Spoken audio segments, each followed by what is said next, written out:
Et donc l'impureté ou la pureté, c'est l'intensité de la vie que je porte en moi qui me traverse à l'instant où je te parle. Et donc finalement, chacun d'entre nous est plus ou moins impur, plus ou moins perméable à ce passage de lumière.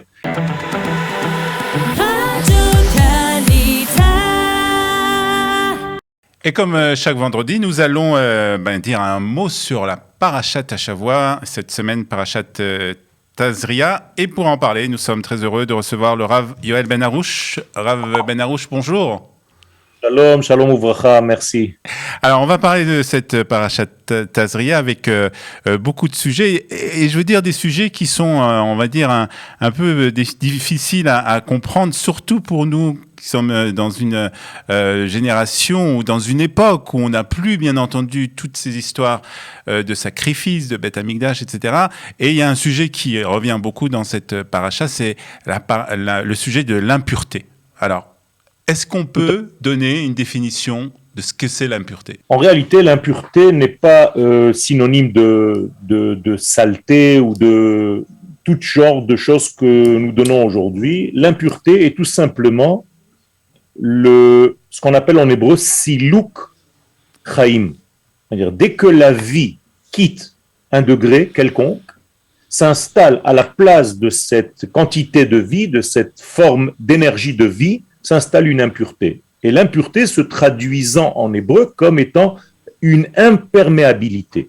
Autrement dit, l'impureté, tum'a, vient de la racine atum en hébreu, qui veut dire imperméable.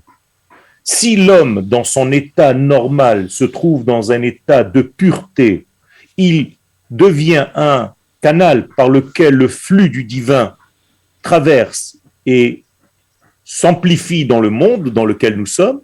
Si la personne est dans un état d'impureté, c'est-à-dire qu'il aura perdu une qualité de vie qui était à l'intérieur de lui, eh bien s'installe ce côté imperméable qui ne laissera pas passer le flux divin à travers lui.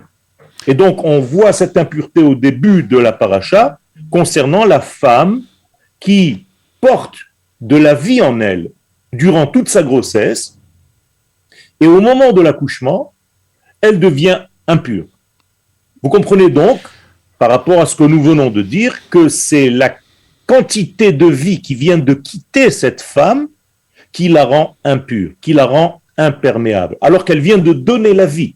L'enfant, lui, ne rentre pas dans cette catégorie d'impureté, mais la femme, ayant perdu cette intensité de vie, est dans une catégorie d'impureté. Et donc, il y a ici un siluk chaim, bien entendu exagéré, c'est l'impureté la plus grande lorsque la neshama, qui est l'essence même de la vie, quitte la personne, et là s'installe donc l'impureté. Mais alors, pour revenir au sujet de la femme qui est impure, lorsque justement, après l'accouchement, on a l'impression que c'est une sorte de punition qu'on lui donne de se retrancher, elle n'a pas le droit de toucher son mari, etc. On a l'impression qu'il y a une sorte de punition dans ce qui est enseigné par la Torah, alors qu'elle n'est pas responsable de cette impureté. Tout à fait. Il n'y a pas d'interdiction, en fait, d'être impur. Il y a tout simplement une interdiction d'entrer dans le Kodesh, dans cette impureté. Alors, le lien avec le mari, effectivement, aujourd'hui, nous ne connaissons pas le secret du sang, de la couleur du véritable sang, celui qui rend impur. Et donc, on considère que tout le temps où la femme voit du sang, elle est impure. Alors que dans la Torah, l'impureté est limitée, c'est-à-dire qu'elle n'est impure que 7 jours, et après, ce sont ce qu'on appelle dam tohar, des sangs qui sont de la purification, donc elle a le droit, selon la Torah, d'être avec son mari. Donc la séparation, entre guillemets, ne dure que quelques jours, et après, elle va au mikvé comme n'importe quelle femme, même si elle continue de voir du sang, parce qu'elle n'est plus dans cette catégorie selon la Torah. Alors, ce n'est pas du tout une punition, et ce n'est pas du tout quelque chose qui est retiré en fait, c'est tout simplement parce qu'elle vient d'avoir un élément de vie tellement fort en elle que c'est une situation, malgré elle, d'une intensité de vie qui vient de la quitter. Donc elle se trouve dans un état de transition entre le revenir vers la vie et la plénitude dans laquelle elle était avant. Alors justement, on parle justement de cette impureté qui est causée par le fait que il n'y a plus cette imperméabilité, comme vous avez dit. C'est-à-dire que la Torah, avant tout, met en avant la vie, en fait. Tout à fait. La vie est très importante et d'ailleurs, l'enfant qui va sortir, qui lui est vivant, c'est l'être vivant par définition. Lui, étant donné qu'il n'a pas perdu de vie, au contraire, il vient de gagner la vie, eh bien, il n'est pas considéré dans cette impureté. Donc, il sort directement, c'est un porteur de vie, et donc l'impureté ou la pureté, c'est l'intensité de la vie que je porte en moi, qui me traverse à l'instant où je te parle. Et donc, finalement, chacun d'entre nous est plus ou moins impur, plus ou moins perméable à ce passage de lumière, et selon cette perméabilité ou cette imperméabilité, eh bien, on est considéré comme tamé, comme atum, comme imperméable ou comme faisant en réalité circuler la lumière divine à travers nous et rajouter, bien entendu, du divin sur terre, ce qui équivaut à rajouter de la santé, à rajouter de la joie, à rajouter de l'abondance dans tous les domaines. Donc c'est l'enseignement de cette paracha. Il y a bien entendu aussi d'autres sujets pour cette paracha. On peut évoquer encore un dernier sujet avant de nous quitter? Oui, l'enfant qui vient de naître, par exemple, regardez, si c'est un garçon qui naît, oui, l'impureté de la femme est de 7 jours et de 33 jours.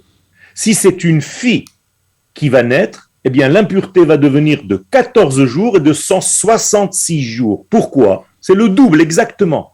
Tout simplement parce que la femme, ayant perdu un garçon qui n'est pas porteur, encore une fois, de la vie comme elle, comme la maman, eh bien son impureté est beaucoup plus limitée. Alors que si elle accouche une fille qui, dans l'avenir, elle-même va être porteuse de vie, donc l'intensité de vie qui vient de quitter cette maman est d'autant plus grande, donc il y a impureté double.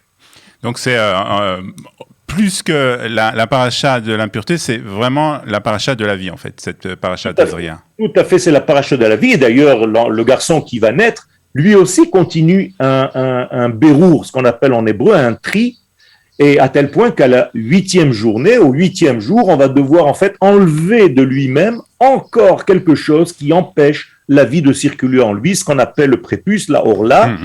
On va enlever la orla à ce bébé pour permettre une circulation beaucoup plus grande, beaucoup plus intense de l'infini béni soit-il à travers l'homme d'Israël. Voilà, donc parachat Tazria, merci pour ces explications, Rav Yoel Ben Arouche. Toda Rabba, merci beaucoup à vous et j'espère un bon Shabbat pour tous. Et Shabbat Shalom. Merci beaucoup d'avoir été ce matin avec nous sur Studio Kalita. Toda.